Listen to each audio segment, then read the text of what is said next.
Buenas tardes. Yo espero que si alguna vez se acercan por el Zeppelin no les decepcione por tan generosas palabras como ha dicho del centro Gabriel. Nosotros en cualquier caso estaremos encantados de recibirles allí, porque para eso estamos. Disponemos de una magnífica biblioteca especializada para investigadores, para estudiosos, para interesados en todo el proceso de lectura, ¿no? Fundamentalmente mediadores entre libros y niños. Gracias a Gabriel, gracias Marc por haberme dado la oportunidad de estar en este curso que habla de bibliotecas y que habla de lectura, ¿no? Que es a lo que nos dedicamos. Y gracias Miquel y gracias Caterina, amigos que han estado en Cuenca con distintos motivos y que por lo tanto forman parte, como ellos también, Gabriel el que más,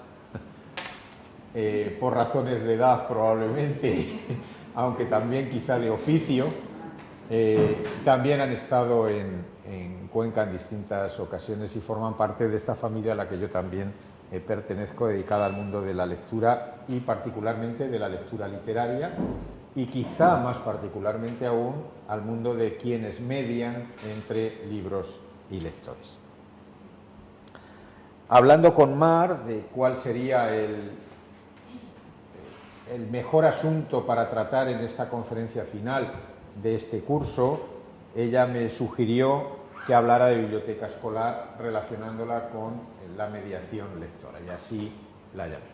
Para que lo puedan seguir, aunque me dijo Omar que la van a poder tener colgada luego en la plataforma, en el aula virtual de que disponen, incluida la propia presentación, sí que les adelanto que la he estructurado en 4 partes para que la puedan seguir mejor, ¿no?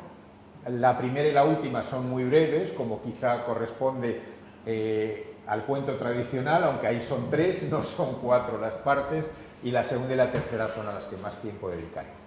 Primero haré unas breves consideraciones de carácter muy general sobre el concepto de biblioteca, que probablemente les parezcan incluso pueriles en algún momento, pero que para recordarlo y que arranquemos de ahí, pero también sobre la lectura, incidiendo en algunos aspectos que quizá por sabidos no podemos dejar de pasar sin volver a citar. Luego en la segunda y en la tercera parte, en la segunda en concreto, voy a justificar la necesidad de la mediación lectora en distintos ámbitos, pero fundamentalmente referido al ámbito de la biblioteca, lógicamente. Y la voy a justificar, la necesidad de la competencia lectora, a partir de un concepto que rara vez se atiende y que además, como políticamente parece que no forma parte del lenguaje de quienes hacen las leyes, de quienes dictan los decretos que rigen también el mundo de la lectura y el mundo de la educación, pues parece como si no existiera, que es el de la competencia lectora. Se habla mucho de la lectura comprensiva, pero no se habla para nada o casi nada de la competencia lectora, que es algo más y más importante que la comprensión lectora. Pero como PISA habla de comprensión lectora, pues todos hablamos, sobre todo los medios de comunicación, de comprensión lectora. Y dentro de ese concepto de competencia lectora, que es fundamental en la mediación, haré referencia particular a la literatura infantil y juvenil. Es ineludible, porque quienes median entre libros y niños, hasta determinada edad, tienen que tener en cuenta que la literatura infantil es, cuando menos, muy importante. No voy a decir que trascendental ni básica, pero sí, cuando menos, muy importante para propiciar ese encuentro de lectores y libros. Luego ahondaré en la mediación lectora en la biblioteca escolar, hablando de lo que deberían de ser las funciones del bibliotecario escolar. Bueno, claro, figura el bibliotecario escolar que como tal jurídicamente no existe, aunque exista en algún centro aisladamente. Pero ha habido algún intento, pero repito, jurídicamente, salvo rarísimas excepciones, en algunas zonas determinadas de alguna comunidad determinada, no existe como tal. La biblioteca escolar como ámbito de animación a la lectura, que parece ser que es lo que más se está utilizando y es un riesgo, y hablaré de esos riesgos, y luego la formación del mediador bibliotecario. Y por último, lo ha dado Omar, fotocopiado, les presentaré una serie de recursos que tienen a su disposición, que deben de conocer y que deben de utilizar quienes estén trabajando en mediación lectora, particularmente más quienes estén trabajando en la biblioteca escolar. ¿De acuerdo? Pues vamos con ello. El concepto de biblioteca en general ha cambiado mucho en los últimos años en todo el mundo, particularmente en el mundo desarrollado, que es donde más bibliotecas hay y en donde se están utilizando lógicamente las bibliotecas. Pero de la época en la que yo era adolescente, ahora ha cambiado un montón. En estos 40 años y quizá en los últimos 25 años, el concepto de biblioteca aquí, en España, ha cambiado muchísimo, pero en otros países también. Quizá en otros países cambió antes, pero el cambio ha sido muy parecido. De ser un lugar en el que se guardaban y prestaban libros, y no siempre se prestaban, yo recuerdo al director de la biblioteca pública de mi ciudad, que era realmente casi como un ogro de cuento popular. Luego resulta que era un hombre entrañable cuando de adulto lo hemos llegado a conocer, ¿no? Pero en realidad parecía que íbamos a una cárcel en lugar de ir a un sitio que debía ser un sitio radicalmente diferente, ¿no? Pues no, ha pasado a ser un lugar vivo en el que, además de guardarse y prestarse libros, se proporciona información y o conocimiento, no siempre, se promociona la lectura, se fomentan hábitos lectores, se posibilita la relación entre usuarios, se programan actividades y he puesto ahí de una manera quizá eufemística, se facilita el acceso a las TICs, es decir, hay acceso a la red gratis, lo cual no siempre tiene que ser necesariamente bueno para la lectura, ¿vale? Es bueno, pero que lo sea siempre para la lectura, no lo sé. Bueno, también podríamos decir, hay mucha gente que solo va a una biblioteca pública a leer el As. Bueno, aquí sería el mundo deportivo, ¿no? Que es el que más se difunde aquí, de los deportivos, hay de todo. No, bueno, a ver, también hay allí de todo. Hasta Cuenca llega el mundo deportivo, ¿eh? O sea, que no. Bueno, quiero decir como más, el periódico más difundido. Yo he conocido gente, cantidad de gente, que va a una biblioteca pública a leer el As todos los días, ¿no? O el periódico local, ¿no? Bueno, pues tampoco está más que vaya a chatear, ¿no? O a poner correos electrónicos o a enredar en la red. Pero bueno, en cualquier caso, sí que es cierto que la biblioteca facilita el acceso a las TIC. Bueno, además esto es algo que está regulado. Igual que el bibliotecario escolar no está regulado jurídicamente, esto sí que lo está, ¿no? El concepto de biblioteca escolar también aparece jurídicamente, el problema es que luego estén dotadas como corresponde con un profesional que se dedique exclusivamente a ello. La Ley Orgánica de Educación de 2006 considera la lectura actividad muy importante, esto es textual, no es comillas, pero vamos, el espíritu es textual, actividad muy importante en el ámbito escolar y habla de las bibliotecas escolares como centros de recursos que ayuden al desarrollo del proceso lector. Luego veremos en otra diapositiva mucho más adelante una frase mía en la que advierto de ciertos peligros por ciertos usos que a veces se hacen de la biblioteca, que no los hace todo el mundo, pero sí que frecuentemente se hace. Sí, textualmente dice la ley orgánica a que me he referido que las bibliotecas escolares contribuirán a fomentar la lectura y a que el alumno acceda a la información y a otros recursos para el aprendizaje de las demás áreas y materias y pueda formarse en el uso crítico de las mismas. Pero fíjense cómo de esas 7 líneas se dedica a la lectura la primera línea y media y las otras a las TICs. Y parece como que seguimos volcando la mano en ello. Puedo poner el ejemplo de mi propia comunidad. En mi propia comunidad se ha empleado muchísimo, que hay plan regional de lectura, porque hay comunidades que no lo tienen, pero aquí sí que lo hay, en Castilla-La Mancha, me refiero. Y sin embargo se ha empleado muchísimo más dinero, muchísimo más esfuerzo, muchísimo más tiempo y muchísimo más personal en dotar informáticamente las aulas de los colegios que en dotarlas de buenas bibliotecas bien atendidas por personal formado. Entonces, quiero decir, la escala de valores en donde situamos institucionalmente a la lectura está donde está, a pesar de los esfuerzos que a veces muchos desde dentro queramos hacer en el nivel en el que nos encontremos. Bueno, si el concepto de biblioteca ha cambiado, y vamos ahora con esas reflexiones generales sobre el mundo de la lectura, la alfabetización, el concepto de alfabetización también ha cambiado. Y debemos de asumir que ha cambiado. Antes, ser alfabetizado era exclusivamente saber leer y escribir, aunque no entendiéramos casi nada de lo que leíamos y aunque difícilmente pudiéramos expresar por escrito una idea, un sentimiento, una emoción, una vivencia. Yo en mi propia familia tengo gente en donde el problema del analfabetismo funcional es importante, o ha sido importante. Y entonces, claro, cuando estás trabajando en ello te das cuenta, mira, pues este es el ejemplo, ¿no?, que lo tengo aquí muy, muy cercano, ¿no? Ese concepto hoy ha cambiado. Hoy ser alfabetizado no es solo, o bajo ese concepto no englobamos solamente a aquellas personas que saben, perdón, a aquellas personas que solamente saben leer y escribir, sino que leen comprensivamente. Y yo diría, como antes adelanté ya, que debería de incluirse ya también ese tercer concepto, el de competencia lectora. ¿Por qué?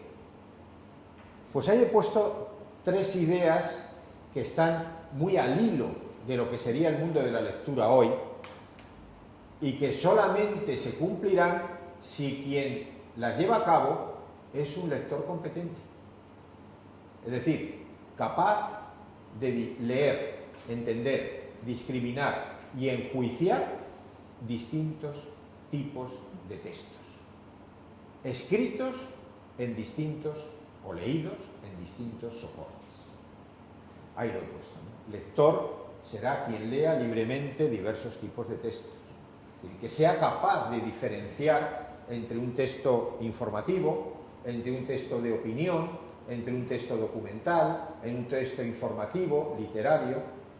¿Cuántas veces vamos a un café, a tomar un café, oímos la conversación de al lado y alguien que ha opinado en el Sálvame, no sé si aquí se ve, de Belén Esteban, de Telecinco, considera que lo que allí se ha dicho es verdad, es información? No, eso he puesto un caso extremo, claro, probablemente muy chusco, ¿no?, porque es la televisión que nunca hay que ver, pero que se ve mayoritariamente, ¿no?, el espectáculo de las miserias de las personas, ¿no? Pero claro, mucha gente entiende que lo que allí se está diciendo es taxativamente verdad, incluso que puede ser hasta información objetiva, y no es así. Y no digamos ya en programas mucho más serios de radio y de televisión, en donde no sabemos cuándo acaba el informativo y cuándo empieza la tertulia, es decir, la opinión de toda una serie de tertulianos, algunos muy sensatos, pero otros que se dedican profesionalmente a ir de emisora en emisora, hablando de todo sin entender prácticamente de casi nada, que también hay varias figuras que podríamos catalogar dentro de ese campo. Bueno, solo el lector competente va a saber discriminar, ¿no?, y además hacerlo en situaciones diversas y en códigos diferentes, que no tienen por qué ser solo verbales, sino que en este caso, más que nunca, pueden ser también audiovisuales o pueden ser icónicos, y siendo, como decía, capaz de discriminar, reflexionar y opinar sobre eso que ha leído. Eso no es posible sin la competencia lectora. Y es que leer no es un juego, a pesar de que a veces podamos utilizar juegos para acercar la lectura. La lectura no es un juego, sino una actividad cognitiva y comprensiva muy compleja, en la que intervienen el pensamiento y la memoria fundamentalmente. Además, leer, una vez que hemos adquirido los mecanismos que son técnicos, que nos permiten enfrentarnos a la lectura, leer debe de ser querer leer, es decir, una actividad voluntaria. No hablemos de lo esforzado que resultan los primeros años de un lector, porque la lectura es individual, silenciosa, difícil en muchísimas ocasiones. Al lector socialmente tiende a vérsele como una persona, bueno, pelín rara, A veces han venido noticias en los periódicos de cómo adolescentes han sido marginados en algunos centros escolares por el hecho de considerarlos lectores. Hace poco vino, bueno, hace poco, unos años ya, en Granada vino una noticia de estas que incluso fue a los juzgados, denunciado por los padres de una chica, y el juez, me acuerdo que yo creo que le hizo un daño a la lectura, que el juez, con toda la buena voluntad del mundo, le puso a quienes habían de algún modo acosado a esa adolescente como de pena que fueran no sé cuántos días a la biblioteca. Claro, esos chicos, una vez consumada la pena, yo creo que ya no volverían nunca más a la biblioteca. Bueno, hay otra cosa que debo de tener en cuenta cuando nos enfrentamos a la tarea de hacer lectores. Y es que debemos de tener claro que no nacemos siendo lectores. Obviamente porque no sabemos leer y escribir, pero no me estoy refiriendo a eso. Me estoy refiriendo a que no nacemos con la voluntad de querer leer. Pero tampoco nacemos siendo no lectores. Porque el no lector es aquel que decide voluntariamente que no va a leer, que no quiere leer. Nos hacemos lectores y nos hacemos no lectores con el paso del tiempo. A lo largo de un proceso, en buena parte formativo, en el que se desarrolla la personalidad, infancia, adolescencia, parte de la juventud, y en el que intervienen una serie de experiencias lectoras que unas veces son motivadoras y otras veces son desmotivadoras respecto a la lectura. No hace falta citar al tantas veces citado Penat, con el verbo leer no admite el imperativo. O padres, nunca castiguéis a vuestros hijos a leer en una habitación y a no ver la televisión. Es decir, ese tipo de cosas pueden resultar experiencias desmotivadoras, ya no a largo plazo, casi inmediatamente. Bueno, pues estas experiencias motivadoras y desmotivadoras, casi todas ellas se producen en dos ámbitos. En dos de los tres ámbitos de la mediación lectora, como después veremos. En el de la familia y en el de la escuela, que son ámbitos de obligado cumplimiento.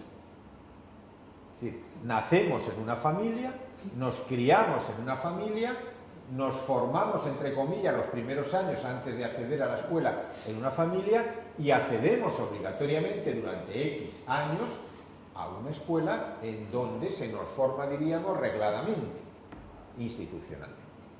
Habría un tercer ámbito, pero que ya no es obligatorio. Todavía no estoy hablando de biblioteca escolar, sería de la biblioteca, pero claro, es un ámbito voluntario. A la biblioteca accedemos voluntariamente. Quedaría ahí a mitad de camino entre escuela y biblioteca escolar, a la que luego nos referiremos porque tiene elementos del ámbito escuela y elementos del ámbito bibliotecario. Hemos terminado la primera parte, esas reflexiones. Vamos con la segunda, en la que dije que iba a justificar la necesidad de la mediación lectora. ¿Por qué es necesario la figura del mediador lector? Porque hay gente que dice que no es necesario. Es decir, que el lector debe de acceder a sus libros de manera libre, directa y para nada dirigida. Bueno, como declaración de intenciones está muy bien, pero yo creo que está muy bien una vez que somos lectores. Pero para crear ese proceso lector, ese itinerario lector, es necesaria la mediación, como lo es en otras cosas, creo yo, modestamente. ¿Por qué es necesaria la mediación vamos ya a particularizar, de un adulto en las prácticas lectoras infantiles y escolares? Bueno, pues porque esto es algo que Piaget lo dijo hace muchísimo tiempo, toda la psicología evolutiva lo sigue diciendo, está asumido, ¿no? Eso no es algo que estemos inventando ahora, ¿no? Porque los lectores en la infancia y en la adolescencia están desarrollando su personalidad y tienen niveles diferentes y además progresivos, es decir, que en ese proceso formativo están progresando de comprensión lectora y de recepción literaria, que son cosas diferentes, y la segunda más complicada que la primera. La segunda sin la primera es imposible. La primera sí es posible sin la segunda. Por lo tanto, debe ser parte de ese proceso. ¿De acuerdo? Si tienen niveles que son diferentes, que están en proceso, parece lógico que haya, en el buen sentido de la palabra, una guía que les, entre comillas, les ilumine durante ese proceso, les ayude, les oriente. En ello, ahí es donde entra la importancia que tiene, que antes anunciaba, la LIJ, la literatura infantil y juvenil. Durante muchísimos años, la literatura infantil, como una literatura especialmente dirigida, acorde, indicada, apropiada, querida por el mundo de la infancia, de la adolescencia, de la juventud, era ninguneada completamente en los ámbitos escolares. De hecho, yo, que hice el bachillerato en los años 60, del pasado siglo, claro, no veíamos nada más que Marcelino Pan y Vino, y porque los gobiernos de la época creían que tenía una connotación religiosa que lo acercaba a las ideas, a las únicas ideas permitidas de aquel momento. Luego, analizado Marcelino desde otras perspectivas, se ha comprobado que el texto tenía otras cosas interesantes que poder analizar, ¿no? Y además reforzado por una buena película de un gran director, Ladislau Banda, lo que pasa es que también comercializada durante el franquismo de una manera un poco singular, ¿no? Pero bueno, quiero decir, a nosotros, en el bachillerato, a mí en concreto, y tuve un magnífico profesor de literatura en el bachillerato por el que yo luego estudié literatura, pero lo que nos obligaban a leer era lo que se obligaba a leer siempre y que no entendíamos nada. Es decir, desde los dictados que nos hacían a los 9-10 años de capítulos del Quijote, que lógicamente terminábamos odiando a ese señor que le dio por ir haciendo las cosas que hacía, hasta leer, pues yo recuerdo que las novelas de Torquemada, bueno, una novela del ciclo de Torquemada, no sabíamos ni qué era Torquemada, ni la Inquisición ni se estudiaba tampoco, ¿no? Quiero decir, no existía, es decir, ni siquiera existía Julio Verne, o Stevenson, no existía. Bueno, evito decir ya los españoles que habían escrito magníficamente para niños en los años 20, en los años 30 o en los años 40, ¿no? Antonio Robles, Bartolocci, Elena Fortún, Magda Donato, María Teresa León, muchos escritores que escribieron muchísimo en aquellos años y que unos porque se habían marchado al exilio y bueno, pues eran silenciados acá, y otros no sé muy bien por qué, es decir, porque hay escritores que se quedaron acá y que sin embargo tampoco los leíamos, ¿no? Carmen Kurz, por ejemplo, no se leía en las escuelas, ni se ha empezado a leer cuando ha empezado el boom de la literatura infantil. La literatura infantil y juvenil es muy importante para, sobre todo, ese proceso en el que se va adquiriendo la capacidad de recepción literaria y ese proceso en el que se adquiere la competencia lectora. Luego volveremos sobre ello. La competencia lectora es la que va a hacer posible el acceso al conocimiento, no solo a la información, permitiendo a quien la tenga una serie de cosas. Yo después me voy a detener un poquito, me lo van a permitir, en esa diferencia entre conocimiento e información, que es muy importante, porque a los medios de comunicación actuales se les llena la boca siempre hablando de y a los políticos también, de la sociedad de la información. Sin embargo, pocas veces se habla de la sociedad del conocimiento, y cuando se habla de la sociedad del conocimiento se confunde con la sociedad de la información y no son lo mismo, no es la misma cosa. Bien, en cualquier caso, quien tenga competencia lectora, va a poder abandonar cualquier sistema de exclusión educativa, va a poder ser capaz de interpretar y enjuiciar, es decir, interpretar críticamente ideas, va a ser capaz de acceder críticamente a las TICs, es decir, no solo enredar en el ordenador, sino acceder críticamente a las TICs. Es decir, que no ocurra lo que le ocurrió a un alumno mío de tercero de la licenciatura de Humanidades, que ahora como con el sistema Bolonia, pues tenemos que hacer muchos trabajos y colectivos y tutorizados y en donde busquen y recaben documentación tanto en las bibliotecas como en la red, etcétera, pues se les inquirió para que hicieran una pequeña antología del romancero viejo. La asignatura era literatura medieval y de la Edad de Oro. Tenían que hacer una pequeña antología de 4 romances del romancero viejo, cada uno de un tipo. se les había explicado previamente. Podía ser uno histórico, podía ser otro novelesco, otro lírico, otro fronterizo, otro del ciclo carolingio, otro morisco. 4. ¿Qué elige? Por los 4 que eligió este chico, los 4 tenían autor. El romancero anónimo, romancero viejo, por los 4, los de él tenían todos autor. Eran todos de Menéndez Pidal.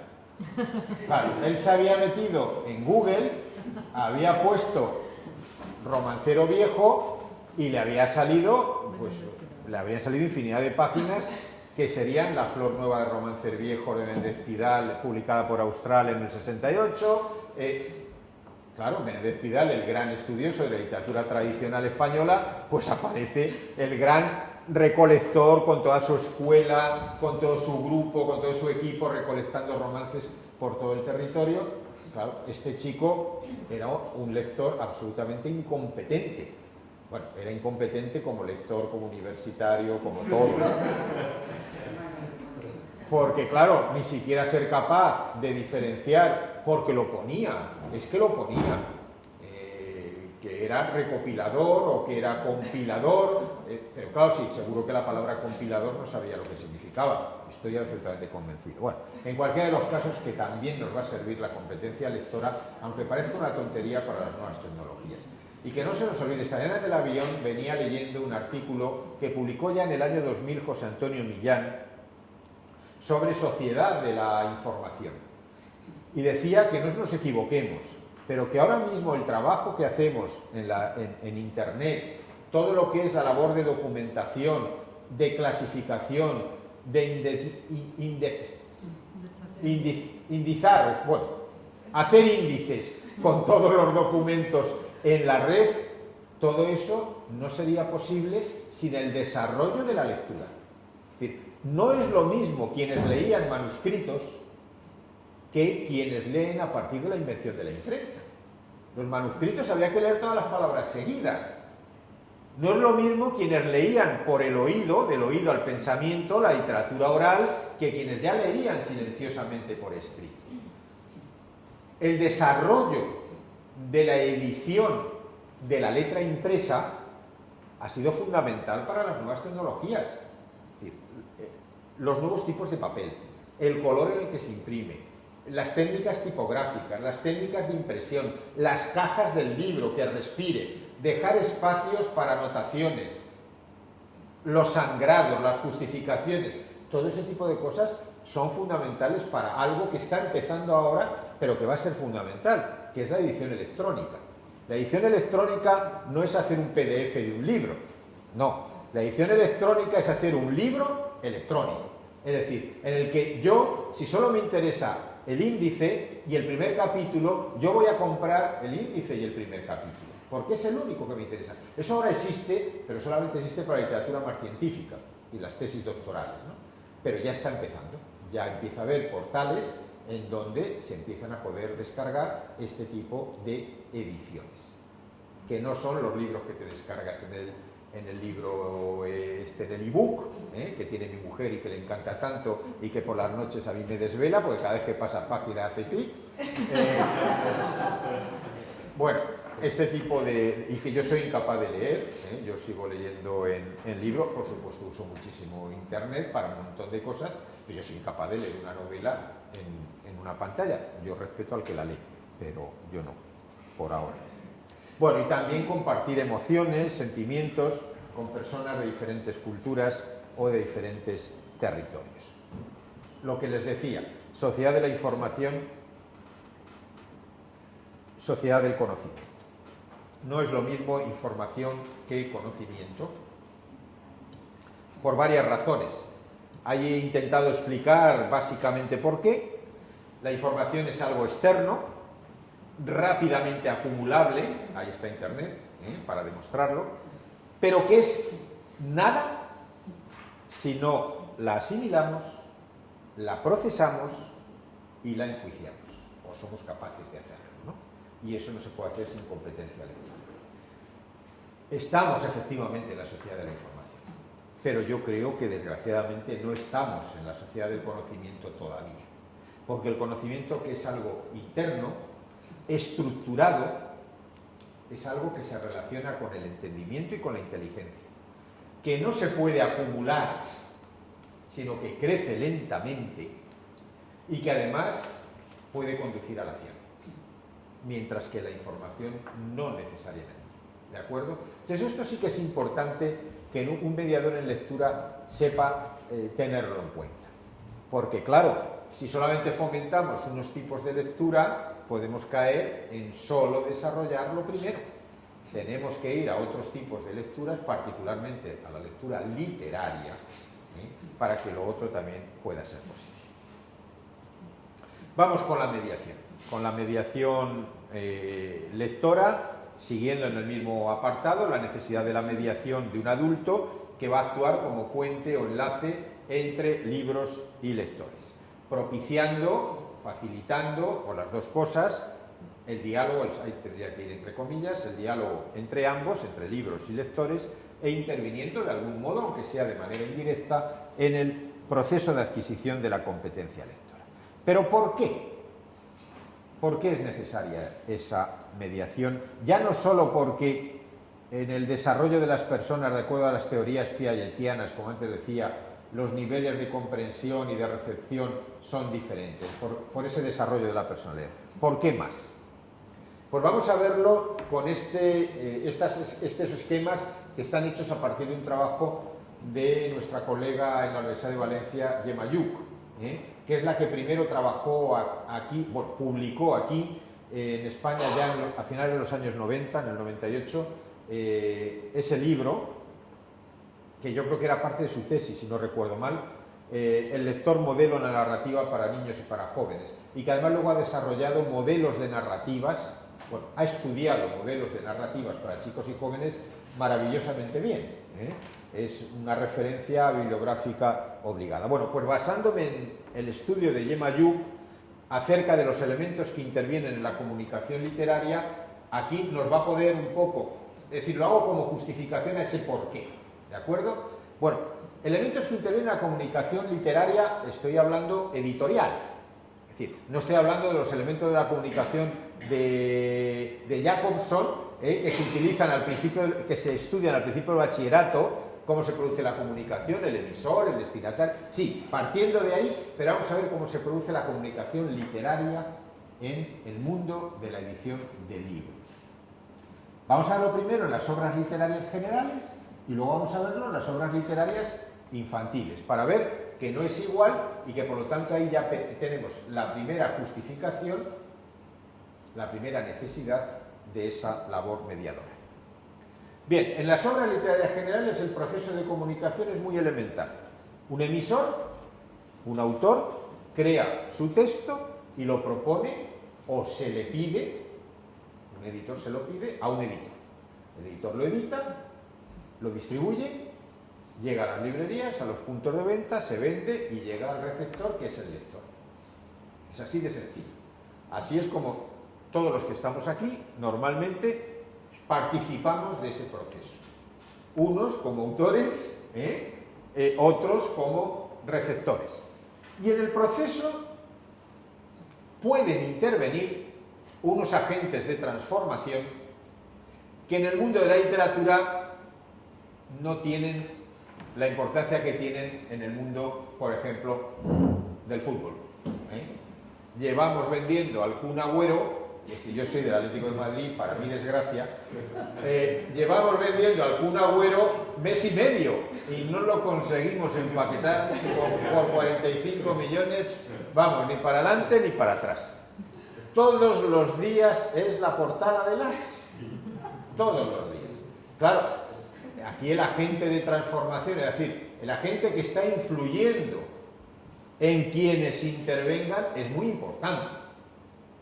Pero claro, en el mundo de la literatura, pues si efectuamos el Premio Planeta, que sí que dan su resultado en los telediarios de máxima audiencia todos los años, el Premio Nobel de Literatura, el Cervantes,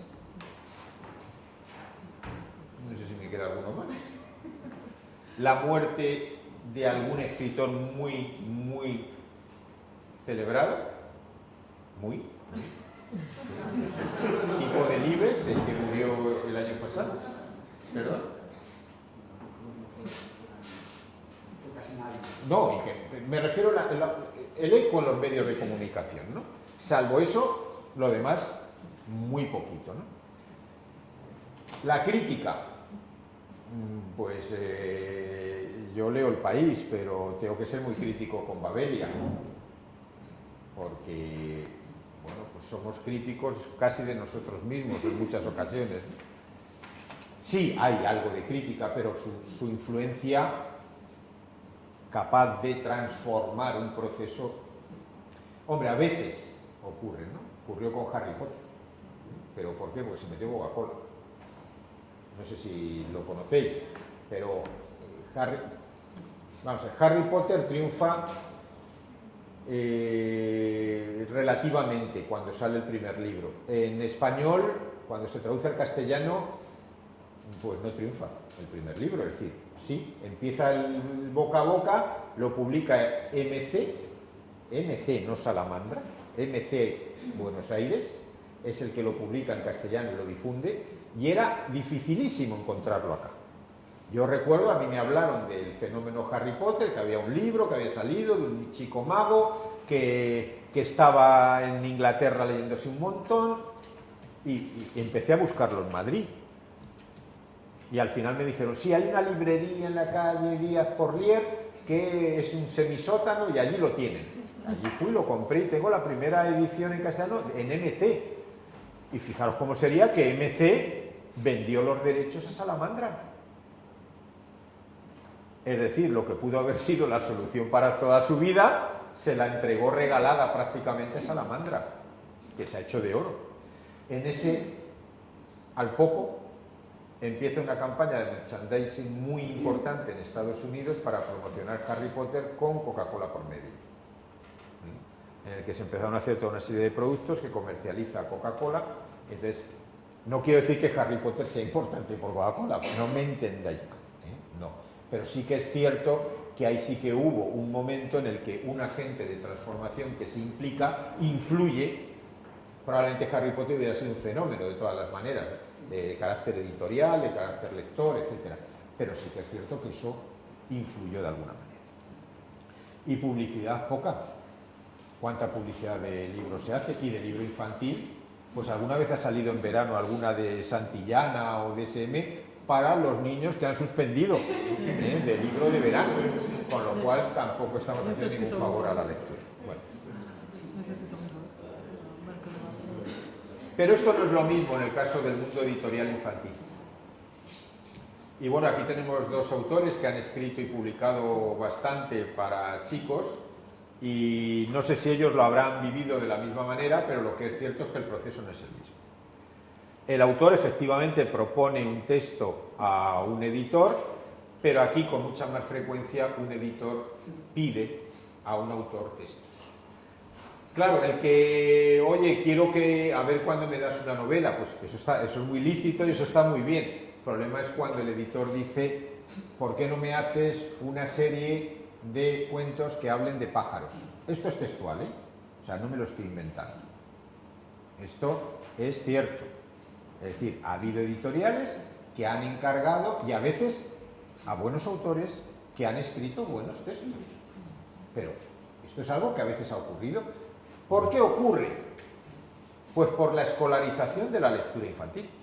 Y porque en muchas ocasiones los objetivos de un determinado nivel educativo, que dicen que en el área de naturales tiene que aprenderse tal y tal cosa, una editorial considera que puede reforzar eso y ser comercialmente válido, escribir una serie que hable de personajes, temas, asuntos que tienen que ver con esos objetivos de un área escolar determinada. Desgraciadamente, no, digo, por fortuna no es muy frecuente, pero sí que es cierto que en ocasiones ha existido. Y existe incluso instituciones. También hay a veces instituciones que encargan determinados... No le dicen escríbeme un libro, no, escríbeme un libro de... escríbeme un libro sobre... Esto también ocurre. Pero bueno, en cualquier caso eso no es lo más importante ni lo que yo aquí quiero resaltar. Lo que yo aquí quiero resaltar es que la obra que escribe el autor, que publica el editor, que distribuye en librerías, no siempre llega a su receptor natural en primera instancia, sino que le llega por medio de un receptor intermedio, que es un adulto cercano, familia, maestro o bibliotecario. Que esto no es malo, pero que esto es así. Es decir, ¿cuántos chicos de 7 años vemos ir a las librerías a comprarse un libro? Pues no. Se les compran los libros. Aparte que también debe de ser función de esos mediadores, ¿no? En cualquier caso, el proceso no es el mismo. ¿Qué ha ocurrido? Que ese primer receptor, de algún modo, es un agente de transformación, el más importante. Porque los demás agentes de transformación tienen el mismo eco que en la literatura general, es decir, poco. ¿De acuerdo? Bueno, ¿por qué entonces la LIG? Ahora ya se puede entender mejor. ¿Por qué la LIG es tan importante en esa necesaria mediación lectora? Como decía hace un momento, hace unos años no se valoraba la LIG.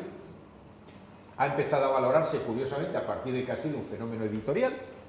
Es cuando ha empezado a haber, bueno, un poco más de crítica, mucha más implicación de los ámbitos educativos, y ha llegado a interesar como objeto de estudio en las universidades que son las dedicadas a investigar, ¿no? No tanto como debiera de ser, pero ya ha llegado, ¿no? Se han hecho muchas tesis doctorales, se han hecho trabajos de DEA, de lo que se llama Diploma de Estudios Avanzados, se han hecho las antiguas tesinas, cada vez hay más. Tanto es así que hoy y desde hace ya unos años, casi nadie pone en duda la existencia, quizá también la necesidad de una literatura expresamente dirigida a niños y jóvenes. Bueno, aquí tendría que haberme referido al concepto de literatura infantil, pero no lo voy a hacer. Pero yo no considero que la literatura infantil sea solo aquella que se escribe expresamente para el chico, ¿no? Sino aquella otra que el chico hace suya, por lo que sea. Hay cantidad de ejemplos a lo largo de la historia de la literatura de obras que no fueron escritas para chicos y que hoy forman parte del mundo de la literatura infantil y juvenil, no forman parte del mundo de la literatura de adultos. Incluso algunas corrientes de teoría literaria, de crítica literaria, relativamente recientes, como las dos que he puesto ahí, la estética de la recepción o la teoría de los polisistemas, ya han estudiado la literatura infantil y juvenil diferenciando la capacidad de recepción de sus lectores. Hay cantidad de libros de muy distintas características, y ahí he traído 8 cubiertas de escritores europeos, de escritores americanos, de escritores mallorquines, de álbumes para primeros lectores, novela juvenil. Los 8, pero 8 magníficos libros, pero es que tenemos muchísimo para elegir, en colecciones expresamente dirigidas a niños y o jóvenes. Es decir, no están en el mercado, diríamos que a disposición del público en general, lo cual no quiere decir que un público en general no lo lea. Yo recuerdo el año pasado, en el 2009, en la Feria del Libro de Guadalajara, en México, que Caré, que es el editor de este libro, el tercero, el Nana Vieja, que si no lo han leído les recomiendo encarecidamente que lo lean. Yo les puedo decir, me lo regaló el editor allí. Yo lo había oído hablar de él, pero no lo había leído. Y allí mismo lo leí, porque se lee en 5 minutos. Se me caían las lágrimas. O sea, lloré. Y yo no es fácil que llore. Lloraba con las películas de Marisol, esto es una cosa muy íntima que cuento aquí. Cuando era adolescente, incluso cuando mi hija era pequeña, llorábamos juntos, cuando la veíamos juntos. Pero es difícil que llore, Y con Nana Vieja, yo creo que cualquier lector mínimamente sensible llora, ¿verdad? Sí, se llora como una magdalena, efectivamente. Sí. Bueno, quiero decir que un adulto también puede leerlo y conmoverse, exactamente igual. No diré de qué va, pero es dura la historia, pero tan real como la vida misma, ¿verdad? No, además luego es para ese tipo de libros, para explicar el tema a los niños. Muy bien, pero explicado en toda su crudeza y con una historia literariamente fantástica. Es decir, bueno, más aún, siguiendo la teoría de los polisistemas de Ben Zohar, que habla de una literatura central, canónica, y literaturas periféricas, porque van dirigidas a un segmento de lectores determinados. En el centro del sistema estarían los clásicos, y en las literaturas de frontera o periféricas serían aquellas que sitúan al lector fuera del centro canónico y se dirigen expresamente a él. Es decir, la literatura oral. El juglar de la Edad Media no iba por los palacios y los castillos de los señores feudales recitándoles el pasaje del Cid que estaba de moda. El noble ya tenía sus fuentes de información, lo hacía en las plazas y en las calles para el pueblo, ¿eh? O el romance, el juglar que cantaba romances, o el ciego que en el siglo XIX iba en Cuenca cantando el romance del crimen de Cuenca, no iba a cantárselo a los señores de las altas esferas sociales, eran para el pueblo. La literatura oral era para un segmento de público determinado, como la novela rosa, que va dirigida fundamentalmente a un público femenino.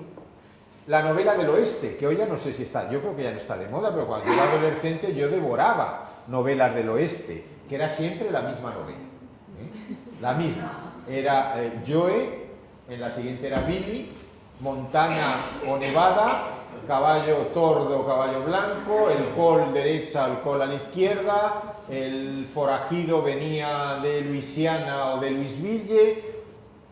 La novela era siempre la misma, pero yo las consumía, es decir, era literatura comercial, iba dirigida a un público masculino, adolescente y realmente bastante indocumentado, como era yo en aquel momento. Bueno,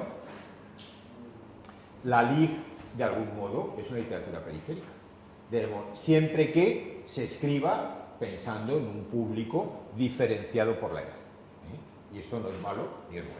Más aún, la historia nos ha demostrado que, debido a una serie de circunstancias, obras de una literatura periférica han pasado al centro, al canon. Y aquí tenemos algunos ejemplos de la Ligue que han saltado la frontera, pasando al centro del sistema. ¿Quién considera hoy que no son clásicos Peter Pan, Pinocho, Pipi o Alicia? Y si preguntamos en la calle, probablemente un tanto por ciento, bueno, en algún caso el 100% los conoce. En algún otro, como Pipi, quizá a lo mejor estaría por el 80%, pero los demás seguro que sí. Bien, gracias a Walt Disney, a quien sea, pero los conoce. Y sin embargo, si les preguntamos por el nombre de su autor, el tanto por ciento baja enormemente.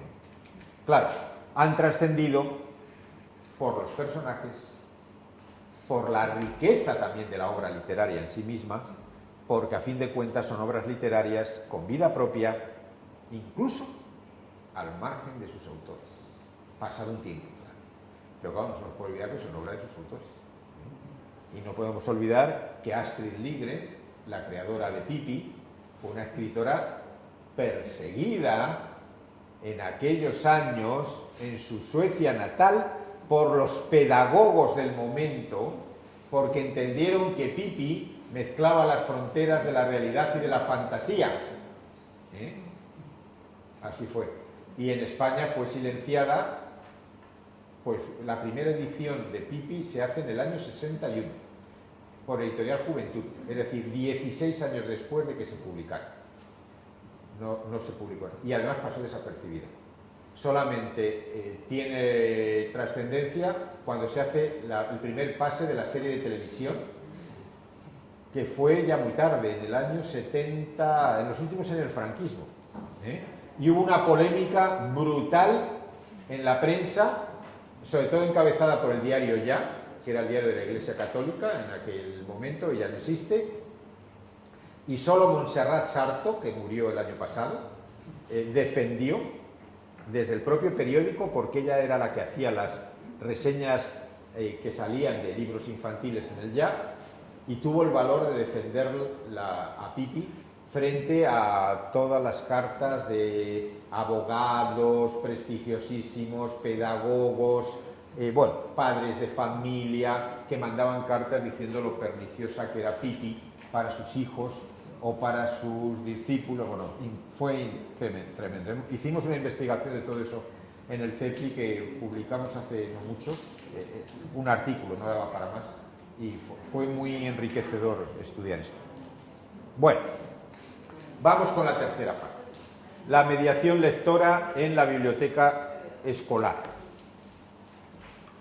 Bueno, recuerdo muy rápidamente, porque esto se sabe, los ámbitos de la mediación lectora, los directos, obligatorios, la familia y la escuela, lo dije antes, voluntario la biblioteca, y luego indirectos, pueden serlo, lo son en realidad, editoriales, librerías, medios de comunicación o publicidad. Claro, a nosotros nos interesa el de la biblioteca, pero relacionado con el de la escuela, claro, porque estamos hablando de bibliotecario escolar. Muy rápidamente, lo tienen ahí, luego como se les va a colgar lo pueden copiar, porque si no, no me da tiempo, que me he pasado más de lo que tenía previsto en lo primero.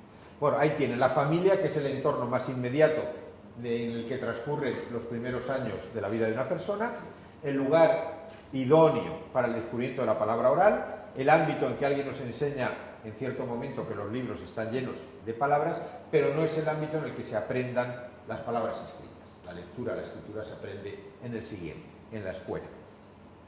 También de obligatorio cumplimiento, se aprende a leer y escribir, se inicia el proceso de lectura comprensiva, o debiera de iniciarse, es decir, ese momento en el que se empieza a entender el significado de lo que leemos. No solamente leemos sin entender lo que significa, sino también significado. Y la responsabilidad es de los docentes. Y este es el que nos interesa, que a diferencia de los anteriores es voluntario. El acceso a la biblioteca puede realizarse para buscar lecturas de ocio, placenteras, pero mucha gente utiliza la biblioteca para ir a estudiar o para otras cosas, para instrumentalizar la lectura, ¿no? La biblioteca es patrimonio de la comunidad, ahí los lectores además deben de saber otras cosas, deben de aprender a compartir y respetar los bienes comunes, no solamente los libros, sino todo lo que allí haya. Y la responsabilidad es de los bibliotecarios, personas que están formadas específicamente para atender bibliotecas, pero no sé hasta qué punto para promocionar la lectura, por lo que luego vamos a ver. En la biblioteca escolar se unen de algún modo esos dos ámbitos citados, la escuela y la biblioteca. Por eso es necesario, y yo creo que cada vez más urgente, la definición institucional de la figura del bibliotecario escolar, así como definir su perfil profesional, las funciones claramente diferenciadas de aquello que sea puramente escolar y cuál es la formación que deben de tener. Todavía estamos en la disquisición de si el bibliotecario escolar tiene que ser un bibliotecario que sepa algo de niños o que sea un maestro que sepa algo de bibliotecas. Probablemente en esa disquisición tan excesivamente esquemática debiera de quedar resuelta ya, centrándonos en la formación de quien vaya a serlo, porque ahora mismo, ya después lo veremos, ningún estudio reglado hoy en día, ningún estudio reglado, y digo bien, ningún grado del nuevo Bolonia forma para poder ejercer en buena disposición la labor de bibliotecario escolar. Ninguno. Ni el de maestro, ni el de bibliotecario. Hay una cosa que se llama mención en bibliotecas escolares, que parece que se han aprobado en casi todas las universidades y que está costando un montón de trabajo ponerla en marcha. Y que además en muchas universidades la están disfrazando, porque de los 36 créditos, no parece que son, o 30, que resulta que son 5 de títeres, 4 de nuevas tecnologías, 6 de lectura, de proceso lector, de literatura infantil. ¿Cuánto queda? Es decir, lo vamos disfrazando de una serie de cosas, porque probablemente dentro de la propia universidad tampoco tenemos muy claro si podemos darlo, quién lo va a dar, si estamos preparados nosotros también para darlo, ¿no? En cualquier caso, en la biblioteca escolar, la lectura debe de entenderse como una actividad voluntaria, por lo tanto, extraescolar. Ese es mi criterio. que puede ser discutible, ¿eh? Pero yo creo que debe serlo así, porque si no lo hacemos así, probablemente estemos consiguiendo que el chico identifique la lectura como una tarea escolar, como la operación aritmética o como el análisis gramatical, que sí, que lo tiene que estudiar, pero que la lectura es otra cosa. Es decir, la lectura como fuente de conocimiento, de placer, etc. Tendrá que leer para aprender, para estudiar, pero el tener que leer Peter Pan probablemente sea porque él quiere leer Peter Pan. Entonces no podemos o no debemos mezclar, ¿no? La lectura voluntaria debe ser una lectura no instrumental, es decir, no debemos de leer para algo diferente al beneficio de la propia lectura. Es decir, no voy a leer Peter Pan para saber, yo qué sé, lo que es el complejo de Iden, por decir algo improvisadamente. No. Voy a leer Peter Pan porque es una historia que me gusta, porque me conmueve, me emociona, me distrae, lo que queramos. Son lecturas individuales y autónomas, lecturas literarias completas a ser posible, entendiendo la lectura como un derecho, no como un deber, lecturas que de algún modo ayuden a imaginar mundos nuevos o que te ayuden a interpretar el mundo real. Las funciones del bibliotecario escolar. La UNESCO, en su manifiesto para la biblioteca pública, señala estas dos, que parece que están asumidas, aunque no siempre se llevan a la práctica en las condiciones necesarias, ¿no? Crear y consolidar el hábito lector de los niños y estimular la imaginación y la creatividad. Pero yo creo que no basta, es decir, habría que añadir por lo menos otras dos más. Facilitar la selección de lectura según la edad y los intereses de los destinatarios y preparar y desarrollar y evaluar actividades de animación. Me parece que es fundamental.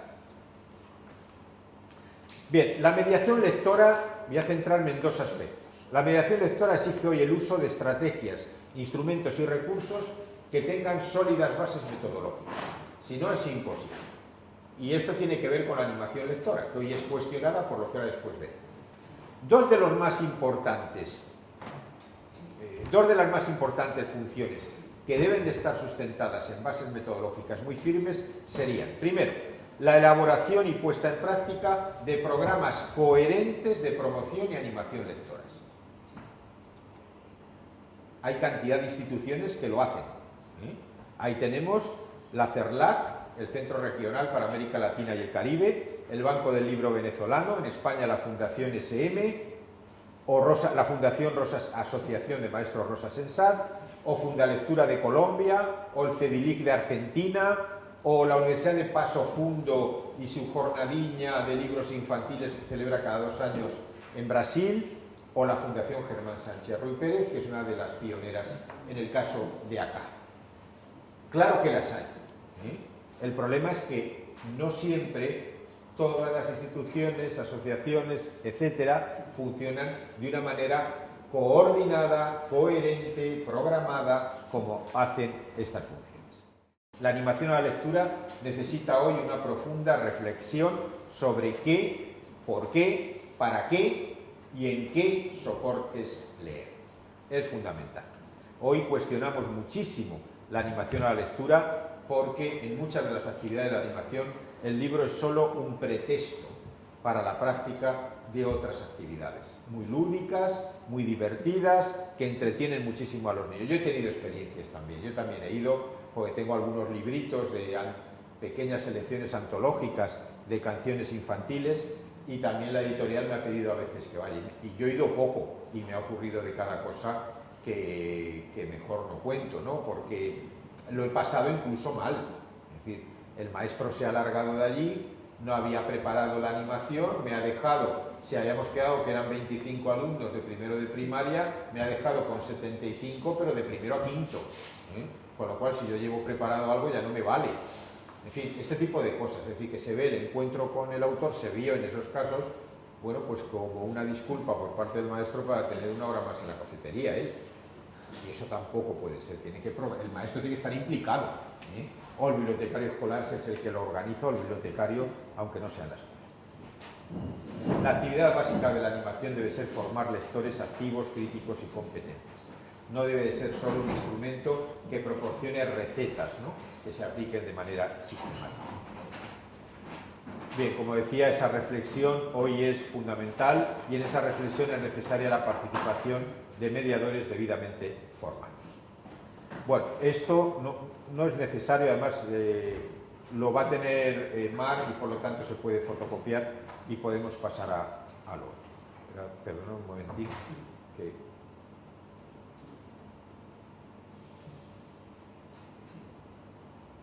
saltamos aquí. Decía, en lo importante que era en ese primer aspecto la selección de lecturas por parte del mediador, ¿no?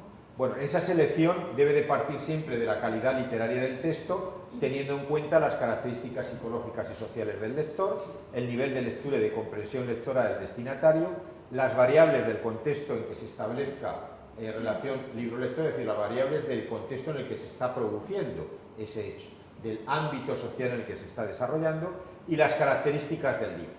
Esto es fundamental que el mediador lo sepa analizar, lo que se llama los paratextos, lo que Genet, en ese libro de Palisades, definió como las relaciones paratextuales, las definió como un lugar privilegiado de la dimensión pragmática de la obra literaria, es decir, de su acción sobre el lector. Es decir, elementos que ayudan, pero ojo, en el caso de la literatura infantil a veces pueden distraer al lector, pero en teoría están ahí para ayudar, proporcionarle las primeras informaciones sobre el contenido y la lectura del libro. Pero la labor del mediador es fundamental. Vamos a analizar los principales citar los principales paratextos. Dentro del libro, los principales paratextos son el título, la tipografía, el prólogo si lo lleva. Hay escritores como Fernando Alonso que les gusta incluir prólogo. En algún caso he leído más, es decir, no es solamente él. Fernando Alonso lo tengo más reciente porque se acaba de leer una tesis doctoral allá en el CEU. Información de cubierta y contracubierta, el nombre del autor o del ilustrador, el nombre de la colección. ¿Cuántas familias no van a la librería a pedir uno del barco de vapor? Da igual, uno del barco de vapor. Bueno, y por supuesto, la edad recomendada, porque la mayor parte de las colecciones de literatura infantil llevan una información paratextual en la contracubierta que dice a partir de o de este. Y eso es fundamental que el mediador lo sepa leer bien. Y traigo un ejemplo.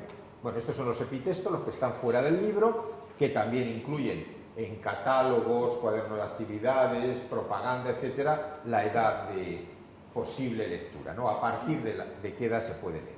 Mirad un ejemplo. El secuestro de la bibliotecaria. ¿Lo habéis leído? ¿Os gusta? A mí me parece una historia fantástica. De Margaret Maghie, escritora neozelandesa, publicado acá por Alfaguara. Esta es cubierta y contracubierta. Tengo ahí tapado, ahora lo desvelaré, la edad a partir de la cual Alfaguara recomienda este libro. ¿Qué edad creen que puede ser?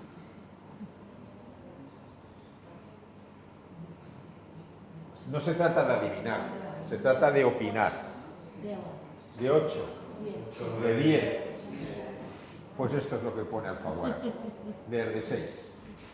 Claro, obviamente si el mediador no tiene capacidad para discriminar eso, se venden más libros potencialmente si se recomienda desde 6 que desde 8 y más que desde 10.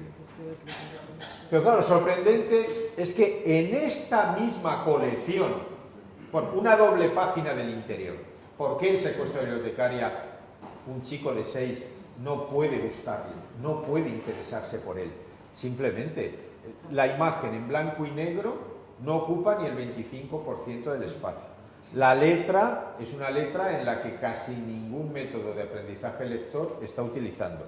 Pero si analizamos ya el discurso, resulta que hay subordinación plenamente desarrollada, diálogo continuo y con más de 2 interlocutores hablando en el mismo espacio. Interjecciones. Referencias literarias, pero incluso referencias intertextuales. Es decir, aquí podríamos encontrar hipotextos a partir de los cuales se han construido algunos párrafos como hipertexto en este libro, ¿no? No puede ser, el libro es magnífico. La editorial es sensata, aparentemente. Tiene buenas colecciones como esta, pero en este libro se le ha ido la olla o la mano. Porque en la misma colección de Alfaguara, un clásico para primeros lectores, Sapo y Sepo, de Arnold Lobel, a partir de 6 años, esta es una doble página interior. No tiene nada que ver, y si analizamos el discurso, mucho menos, ¿no? Claro, esto es lo que el mediador tiene que saber. El mediador tiene que tener cuidado. Y claro, pero para eso hay que mirar el libro y ojearlo, porque no basta ver la contraportada y la contraportada. y para recomendar un libro hay que haberlo leído. Y haberte gustado. Y haberte gustado quizá también. Claro, y es que esto ocurre muy a menudo, que tanto, por supuesto las familias, pero también el maestro de bibliotecario muchas veces eligen y recomiendan un libro sin haberlo leído. A mí me ocurrió una vez en la universidad, al principio de ser profesor, también se me ocurrió poner como lectura obligatoria un libro que yo no había leído, luego me leí antes del examen y resulta que era un pestiño de libro que yo no había que no leyera y en buena hora, claro, todo el mundo cabreado. Eran adultos, ¿no? Es decir, era universidad, pero también fue una metedura de pata, ¿no? Bueno, la formación del bibliotecario debería de ser, el mediador, sea bibliotecario o no, debería formarse a lo largo de un proceso, ¿no? En el que deben unirse muchas cosas, no solamente conocimientos, sino también competencias, espíritu crítico, por supuesto ser lector, porque nos hemos encontrado ya en el CEPLI a veces casos de programas de promoción de la lectura en ayuntamientos de pueblos que están en manos de responsables que no leen, pero que tienen una asociación, han concurrido, les han adjudicado el proyecto y lo llevan. Y los conocemos de sobra porque o son trabajadores sociales que han estudiado en la Escuela de Trabajo Social o son maestros que han estudiado en la Escuela de Magisterio y no, ni les interesa tampoco la lectura. Entonces, bueno, hay que tener cuidado. En la formación deben de unirse una serie de actitudes y de aptitudes básicas, pues eso, ser lector habitual, tener capacidad para promover la participación, capacidad para aplicar cierta dosis de creatividad, en fin, creer firmemente en ese trabajo de mediador, en fin. Pero luego también hace falta una formación específica, que debería de sustentarse cuando menos en 3 apartados. Fijaros que no aparece el bibliotecario, porque entiendo que ese, tal como está enfocada la carrera de bibliotecario, de biblioteconomía, es el que más fácilmente se puede aprender para lo que se necesita en una biblioteca escolar, que es catalogar un libro, hacerle la ficha bibliográfica, en fin, el sistema de clasificación, el que sea. Eso se puede aprender de una manera relativamente fácil.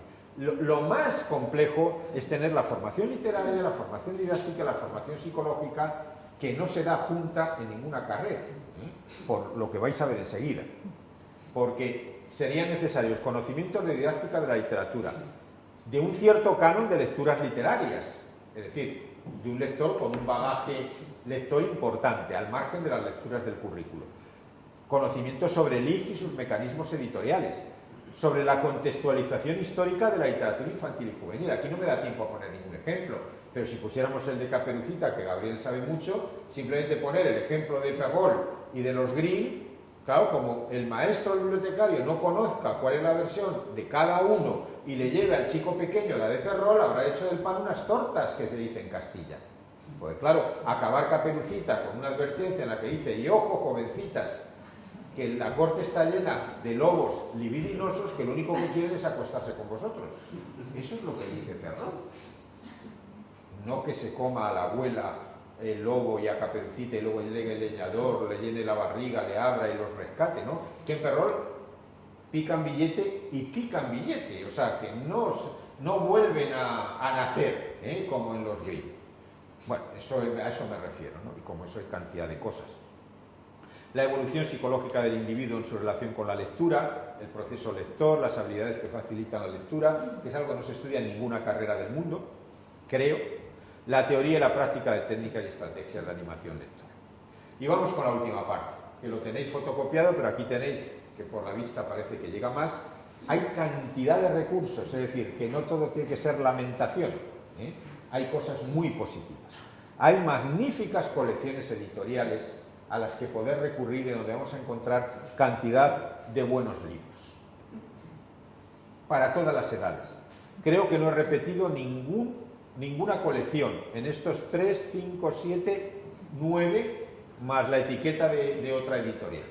He procurado que sean de editoriales diferentes. Muy buenas colecciones, muy diversificadas, donde podemos encontrar, pero claro, tenemos que tener las ganas y los medios para poder recurrir a ellos. Pero también disponemos de información y de materiales que nos van a ayudar al trabajo de mediador. Bien, los de la Fundación Sánchez Ruy Pérez, ahí tenéis el servicio de orientación a la lectura, el servicio SOL, todo además es de acceso gratuito, todo lo que se está informando aquí. La propia Asociación Rosa Sensat, nosotros mismos ofrecemos, esta es la página nuestra, ofrecemos todos los materiales gratuitamente también, se pueden descargar, o sea, como la guía que os ha proporcionado Mar, que es de selección de libros de escritores latinoamericanos que se pueden encontrar en España y que a veces no los conocemos, todo ese tipo de guías se pueden descargar gratuitamente de la red.